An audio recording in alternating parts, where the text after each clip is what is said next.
सावधानी से हर बात को बारीकी से समझा और जिस निर्णय पर पहुंचे उस निर्णय को मूर्त रूप देने की तैयारी भी गुरुवर की साधना में रही और मार्गदर्शन से उसके प्रबंध और उपाय भी किए गए। एक बात सच है कि मन हमारा कमजोर हो तो निर्णय भी कमजोर हो जाते हैं, और मन हमारा मजबूत हो तो निर्णय भी मजबूत बना रहता है।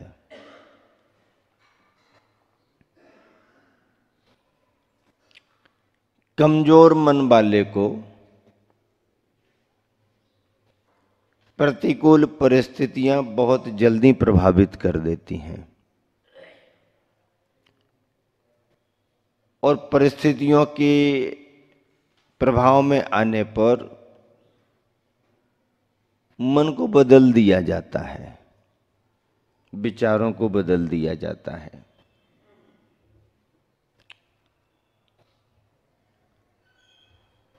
शुरुआत होने के बाद कार्य होते ही नहीं है,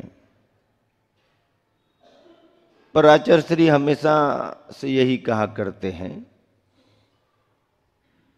कि किसी भी कार्य को जल्दबाजी में करना नहीं चाहिए। कार्य को करने के पहले, कार्य करने के निर्णय करने के पहले समय देना चाहिए, सभी परिस्थितियों पर विचार करना चाहिए,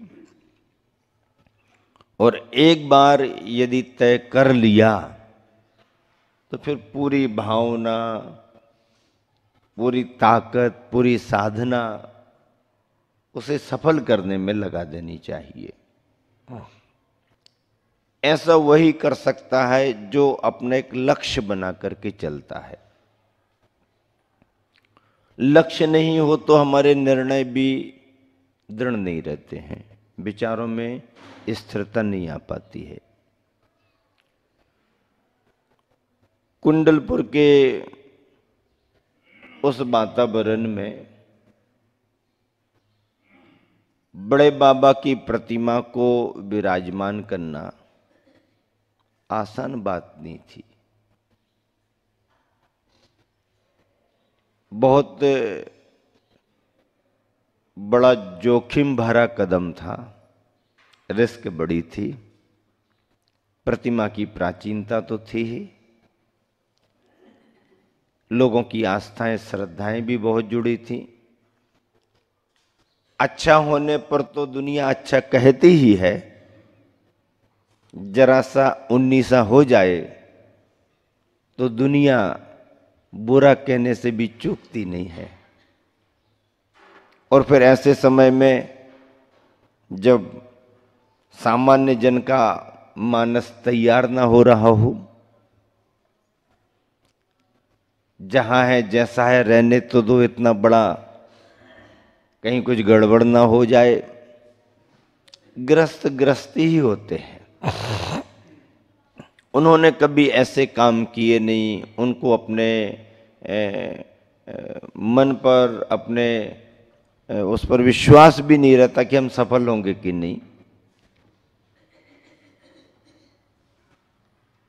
जो समाज सैकड़ों और हजारों वर्षों में काम नहीं कर सकती, बड़े बड़े दान दातार, उद्योगपति और समाज सेवी भी मिलकर के जो काम नहीं कर सकते, वह गुरुवर आचार्य श्री के उच्च मनोबल के कारण, मनोबल में भी उच्च मनोबल, सामान्य पावर की बात नहीं है, एकदम फुल पावर, विल पावर बहुत तगड़ा था। उसके परिणाम स्वरूप उन दिनों में जिन्होंने भी वो दृश्य देखा है या सुना है, आश्चर्यचकित हैं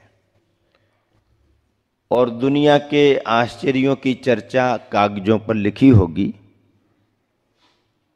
पर इसे यदि हम कागज में आश्चर्य के रूप में ना भी लिखें, आश्चर्य के रूप में इसका शिलालेख ना भी बनाएं, तो भी मैं कहता हूं कि दुनिया के आश्चर्य अपनी तरफ अलग रहे, लेकिन ये विश्व इतिहास का एक पहला और अद्भुत आश्चर्य भी है। जो सामान्य जन का मानस तैयार ना हो, श्रद्धा होते हुए भी कोई साहस ना जुटा पा रहा हो, ऐसे समय में पूरे विश्वास के साथ कभी भी कोई भी चर्चा करे तो आचार्य श्री सिर्फ यही कहा करते थे, चिंता क्यों करते हो, बड़े बाबा तो फूल की तरह उच्च स्थान पर जाकर के विराजमान होंगे। आप लोग तैयारी तो करो।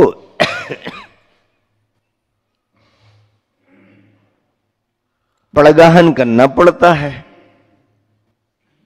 बिना बुलाए बिना भावना किए कोई थोड़ी आते हैं। इतने वर्षों से बड़े बाबा एक जगह बैठे हैं, नई जगह पर, बड़ी जगह पर यदि हम सबको विराजमान करना है, भावना से तैयारी से पड़गाहन करो, अत्रो अत्रो कहो, आएंगे आएंगे आएंगे। आचार्य श्री का पड़गाहन तो दुनिया देखती है, दुनिया ने देखा है, पर आचार्य श्री ने आचार्य पद में किसी का पड़गाहन किया हो, ये किसी ने देखा है क्या? ऐसा कहा जा सकता है क्या? इस मायने में कहा जा सकता है, आचार्य श्री स्वयं खड़े होकर के अपने दोनों हाथों में पिच्छिका लिए, नमोस्तु नमोस्तु, अत्रो अत्रो, भगवान आइए आइए पधारिए, उच्च स्थान तैयार है, आइए आइए पधारिए। यदि ऐसा भावों से वचनों से उच्चारित कर रहे हों तो ये आमंत्रित करने का, नई जगह पर विराजमान कराने के लिए बुलाने का पड़गाहन नहीं है तो और क्या है? बुलाना ही तो पड़गाहन है ना। आप तो पड़गाहन को केवल आहार में ही समझते हैं। आचार्य जी ने पड़गाहन का नया स्वरूप दिया, पधारो पधारो पधारो। और जिस विश्वास के साथ आचार्य श्री हमेशा कहा करते थे, चिंता मत करो, बड़े बाबा फूलों की तरह चल करके आएंगे, वह कार्य सभी ने अपनी आंखों से देखा था। लाखों महिला पुरुषों की आंखों में उस दिन अश्रु बहे थे, खुशी के आंसू थे। सफलता की खुशी थी। कार्य यदि सिद्ध हो, सफल हो, तो प्रसन्नता तो होती ही है। उस दिन कुंडलपुर में ही क्या, सारे देश में जो ही समाचार फैला कि बड़े बाबा विराजमान हो गए, दीपावली जैसा वातावरण बना दिया गया। समाचार फैल गए, मंदिरों में जाकर के लोगों ने दीपक जलाना शुरू कर दिए, घरों में दिए जला लिए, कई नगरों में तो लोग जुलूस बना करके निकल पड़े, हाँ, खुशियों में। उस समय ऐसी स्थिति थी, पूरा देश एक ही बात के लिए देख रहा था कि अब क्या होगा, अब क्या होगा, अब क्या होगा। गुरुवर से उन क्षणों में मैंने लेख में लिखा है, एक लेख लिखा है कुंडलपुर पर, बड़े बाबा के विराजमान होने पर। मैं था नहीं वहाँ पर, लेकिन हमारे ज्ञान में सब झलक रहा था और मेरा उपयोग पूरा लगा था। मुझे विशेष रूप से सिद्ध क्षेत्र कुंडलपुर कमेटी के संतोष सिंघई का समाचार गया, हृदय मोहन जी विदिशा वालों का समाचार गया कि ये कार्य संपन्न हो गया है, एक स्मारिका बनाने का भाव है, आपका लेख आना चाहिए। हमने सहज खबर भेजी, मैं तो उपस्थित था ही नहीं, फिर क्या लिखूं। नहीं महाराज जी, आपको सारी जानकारियां हैं। पहले मस्तकाभिषेक समारोह में आप उपस्थित थे और जो कार्य हुआ है समाचार आपको विदित हैं, आप लेख लिख करके भेजें। एक लेख हमने लिखा था, नागपुर में थे उस समय, छोटे बाबा बड़े बाबा को लेकर के, और उसमें हमने लिखा कि जिस समय बड़े बाबा आगे बढ़ते जा रहे थे उस समय अंतरंग की प्रसन्नता और प्रफुल्लता में जब गुरुवर के आंखों से आंसू निकलने लगे, स्वयं संघ ने और उपस्थित श्रद्धालुओं ने उसे देख लिया। किसी ने पूछ लिया, गुरुदेव ये क्या? महाराज जी भी बहुत होते हैं।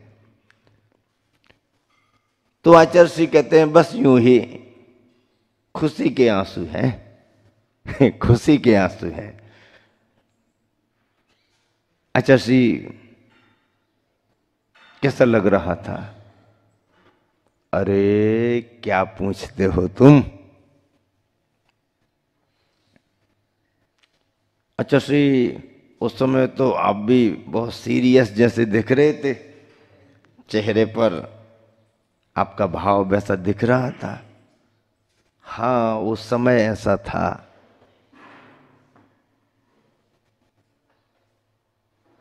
क्या विचार करते रहे उस समय? अरे कुछ नहीं, देखो उस समय दुनिया मेरे को देख रही थी और मैं केवल बड़े बाबा को देख रहा था। मैं सोच रहा था कि दुनिया भले ही साथ दिखाई दे रही हो, पर आज तो मेरे परीक्षा की घड़ी है, बड़े बाबा मेरे साथ हैं कि नहीं ये मुझे देखना है दुनिया भले मेरे साथ दिखाई दे रही है, पर मुझे तो केवल आज ये देखना है कि बड़े बाबा मेरे साथ हैं कि नहीं। और जब बड़े बाबा आगे बढ़े तो मुझे लगा कि अब दुनिया मेरे साथ भी ना रहे तो कोई चिंता की बात नहीं, क्योंकि बड़े बाबा मेरे साथ हैं। और साथ हैं क्या, वो तो हमेशा से ही साथ रहे हैं। और एक गुरुवर के जीवन का अनुभव है। बुंदेलखंड मध्य प्रदेश आने के पहले से आचार्य श्री ने सिद्ध क्षेत्र कुंडलपुर के बारे में सुन रखा था। पंडित जगन मोहन लाल जी सिद्धांत शास्त्री जब कभी भी किसी प्रभावना कार्यक्रम के निमित्त से अथवा कोई प्रवचन व्याख्यान के रूप में राजस्थान में उन 2-4 वर्षों में पधारते थे, क्योंकि पंडित जी ज्ञान सागर जी महाराज जी से प्रारंभ से परिचित थे, उनकी विद्वता से प्रभावित थे। ज्ञान सागर जी के कारण नव दीक्षित मुनि विद्यासागर जी से भी उनका परिचय हुआ। और जब कभी भी आना जाना हुआ तो वह यही कह करके निवेदन करते थे ज्ञान सागर जी महाराज को कि आपका तो उस प्रदेश में आना हुआ नहीं, हमारा प्रदेश आपके ज्ञान से चर्या से अछूता रह गया, इन नए महाराज जी को ही हमारे यहाँ भेजाओ, और ये महाराज जी पधारेंगे और ज़्यादा कार्य होगा।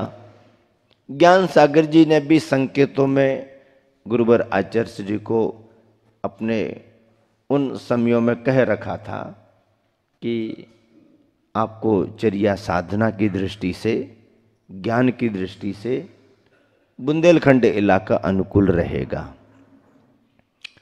ये सब भी आचार्य श्री के मन में पहले से ही था। हाँ, और राजस्थान में उन 3-4 वर्षों में आचार्य श्री ने रह करके देख लिया, संलेखना के बाद भी देख लिया, भक्ति लोग करते हैं, सेवा भावना रहती है, लेकिन यदि एक बहुत बड़े लक्ष्य को लेकर के चलें, वृत्ति बने,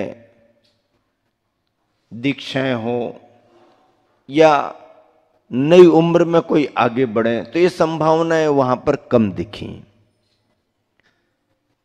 और गुरुवर ने जब अपने गुरुवर को ये आशीर्वाद दे दिया था कि संघ को गुरुकुल बनाना, तो उसकी पूर्ति करने के लिए भी तो पुरुषार्थ करना पड़ेगा।